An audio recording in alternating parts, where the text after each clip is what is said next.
رحم الله من قرأ الفاتحة.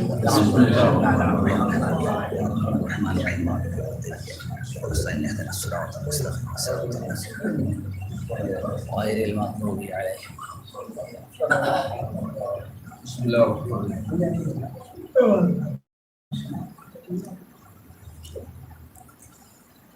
لا حول ولا قوة إلا بالله العلي العظيم. أعوذ بالله من الشيطان الرجيم. بسم الله الرحمن الرحيم. الحمد لله الذي هدانا لهذا وما كنا لنهتدي لولا أن هدانا الله. لقد جاءت رسل ربنا بالحق والصلاة والسلام على أشرف الأنبياء والمرسلين صاحب التاج والمعراج والبراق والألم ودافع البلاء والوباء والقهط والمرض والألم. أحسنتم. اسمه مكتوب مرفوع منقوش مشفوع في اللوح والقلم. سبحان الله سبحان الله. جسمه مقدس مطهر معطر منور في البيت والحرم. أحسنت. مقامه قاب وقوسين أو أدنى. مولانا ومولى الثقلين جد الحسن والحسين إمام القبلتين وصيلتنا في الدارين أبي القاسم محمد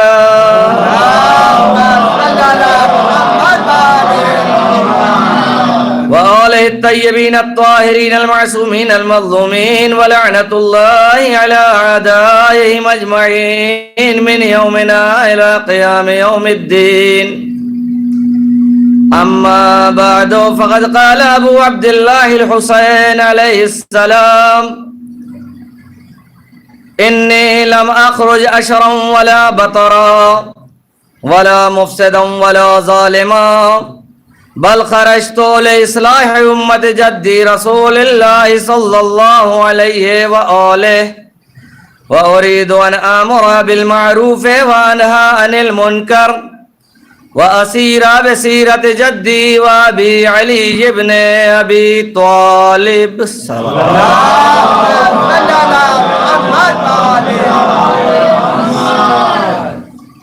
جزاک اللہ. آپ حضرات سے گزارش ہے کہ ایک مرتبہ سورہ حمد 3 مرتبہ سورہ توحید کی تلاوت فرما کر مرحوم انصار حسین ابن شبیر حسین و حسین فاطمہ بنت حیدر حسین کی روح کو بخشیں.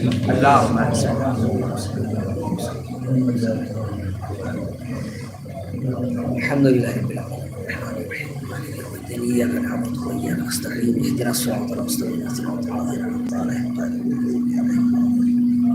بسم الله الرحمن الرحيم.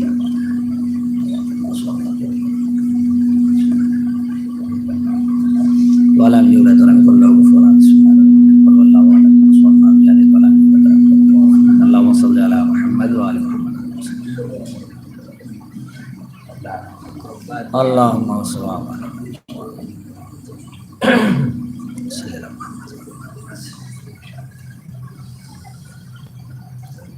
صلوات علی محمد وعلی